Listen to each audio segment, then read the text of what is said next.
This is David Bose with Washington Policy on the Go.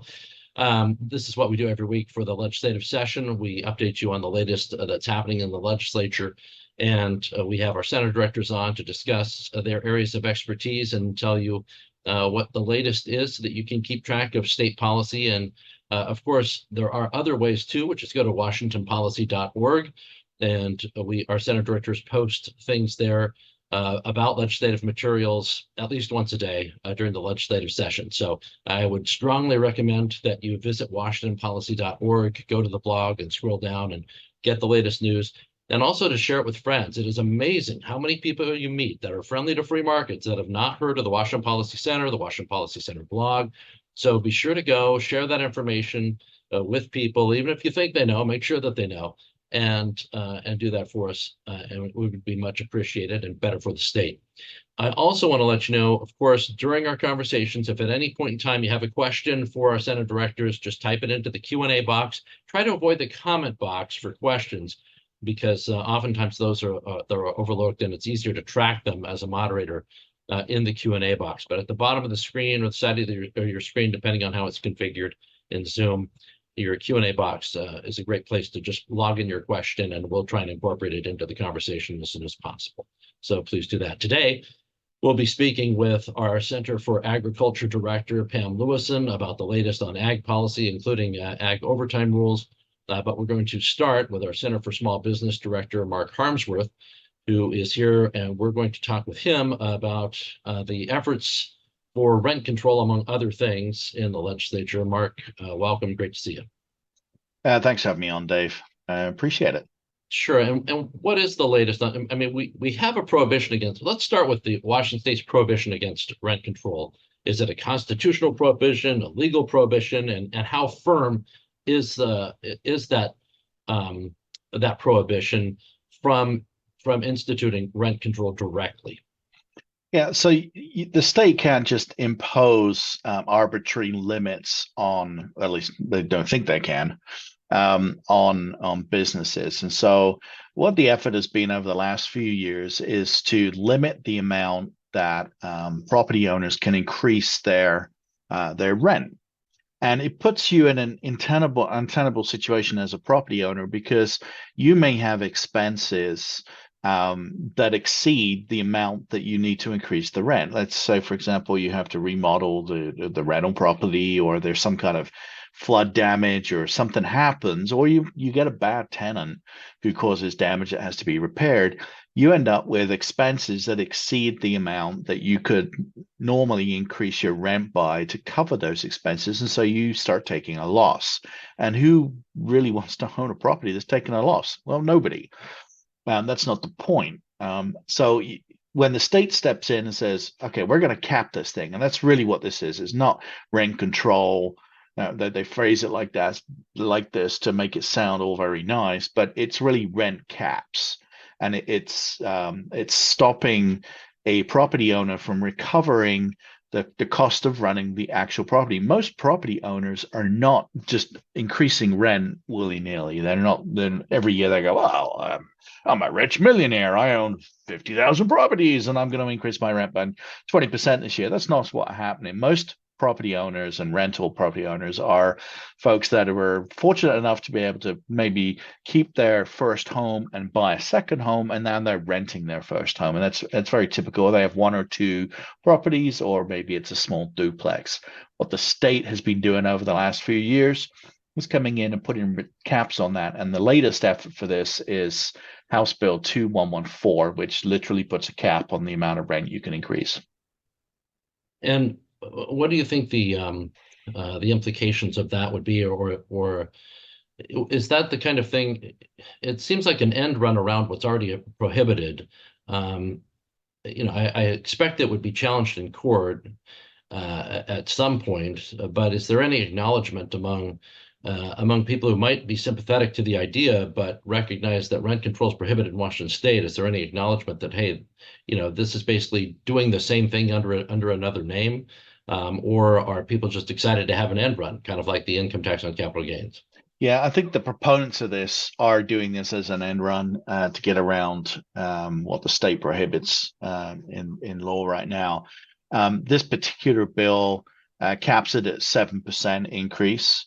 It adds some fairly nasty fines for the property owner. So you could be in a situation where you have somebody on a 1-year lease, 6 months into the lease, you get flooded out and you have to repair the entire property. The insurance won't cover it all. We know they won't. So you're out of pocket. So you're looking to increase rent. And if you go over that 7%, you have to give the tenant 180 days notice. And so what this, and in that 180 days, that tenant can just walk away at any point. So you may end up not even being able to rent the property at that point. So if you go over that 7%, they can get up to 3 months relocation rent from you and a whole bunch of other things. Additionally, there's another bill that's apparently dead now, which we're hoping it's dead, is 6064, which was the bill on pet deposits. We had a constituent or a reader email us and say that they spent $12,000 repairing an apartment that had pets in it, and a pet deposit that was capped at $150 or $50 or whatever it was would have been just ludicrous, because there's no way that they could have even repaired the apartment for that kind of cost. This bill 21-140 implements the same concept by limiting fees to 1.5% of a month's rent, which if you're renting an apartment for $2,000, that's $30. So it's even worse than the pet deposit caps, because now you can only do a late fee, for example, for $30. And there's a whole bunch of other things like first and last that we used to have. Now that's limited to 1 month as well. So there's a lot of different things in this bill. It's really, really nasty bill, and it's right now sitting in the House rules, waiting for one of the legislators to pull it to the floor for a vote. Will it survive the Senate, which had a similar bill fail this year? I don't know. We'll have to see. The bill in the Senate was very contentious, a similar bill, not quite as bad as this one, but very contentious. And even some of the majority did not want to sign on to that bill because they understand that it's going to destroy the rental market. What's the cure to this? I mean, it seems to me that, like you say, some of these ideas have died, but they seem to rise up in different incarnations from time to time. As you point out, if I had property and was renting and somebody said, they wanted a pet, even if I really liked them, there's just no guarantee. That risk is so high with damage that could happen from that. If it's capped out at, $30 or even $150, that's enough to get, a shampoo carpet for one area, but you might have to replace the carpet and the carpet pad and even some subflooring in some cases. So this seems to me to be it's a strange new challenge. I mean, we're in this world of great unaffordability, and there seems to be multiple efforts to try to curb the amount that you might charge for pet damage. I would think that pets are expensive. I would think that one of the focuses would first be making housing affordable for people, and then the pet issue seems to be much more flexible once you get that problem solved. Yeah, and I have a dog myself, so I'm not against pets and all that kind of stuff, but I've also seen with some of my friends and family the damage that it's not obviously the pet doesn't know, the renter's not intending to do it, but I've seen literally doors eaten through, furniture destroyed, or that's the renter stuff, door frames, windows, doorknobs. I mean, some pretty serious damage. Carpet's pretty much the least of our worries at that point. I saw a rent one time, no joke, where they took it was in the winter they cut the studs out of the walls to burn for firewood. So when the homeowner was finally able to get the eviction process done, they walked in and they had to immediately red tag the place and replace structural parts of the building because they were burning it and trashing it. It's crazy. Yeah, and you do see this obviously in some renters. I mean, the majority of renters are fine, and they work with their landlords to work out rent payment if they're behind or they can't afford it or what have you. And so, most folks are pretty good about it. But you get those ones that are difficult. And I've heard many, many stories of people, even stories of apartments being Airbnb'd, where they'll move in and Airbnb the apartment and never live there. And the poor property owner is there now trying to evict somebody different every single week. It's incredibly difficult. While the the renter's making money who may have paid their first and last and walked away from the deal. So there's some people out there that do stuff that isn't quite so savory, and it really discourages people from renting their properties in Washington state, and ultimately that reduces the supply. And economics 101, less supply, higher rents. So this whole thing, what we should be doing is allowing the free market to rule here, and allow the price of rent and these deposits. And I mean, if I was renting a property, maybe I would require you to have pet insurance. That's not that expensive, and that would cover the potential loss, and then I would reduce my rent accordingly. So I mean, let's let the free market figure this out. Heidi asks, is there any exemption for tax increases by local governments to the rent increase rule? Any consideration for exemptions to the rent increase based on voter-approved measures like school levies and bonds? I'm generally opposed to caps, but the taxes in my area are going up so fast to put in infrastructure for the population that's being allocated to the area. It was rural, it's redesigned to high density. It's a great question. Yeah, in fact, I forgot to mention this bill exempts a lot of the government-run programs from the cap. So they'll be continuing to increase things on so-called low-income housing and so on. So there's nothing in there that puts a limit on the property tax side of things. And in fact, there are other bills in the works right now to remove the 1% cap that municipalities have, where they cannot raise more than 1% per year, to 3%, and then allow them to use inflationary measures instead of CPI to increase the amount they're doing. So you could see some of these municipalities increase these property taxes significantly. Again, you may end up with a 7 or 8% increase coming out of your local city and only be able to increase your own rent by 7%. So you could have been in a situation where you're literally losing money in real terms every single year, and that there's no provision for this in this law at all. It focuses primarily on, limiting the amount that a property owner can recoup to cover the cost of running the property. And hold on, if you were the property owner and you increased it by the 7%, you'd also trigger these other. Am I right about that? You'd be triggering.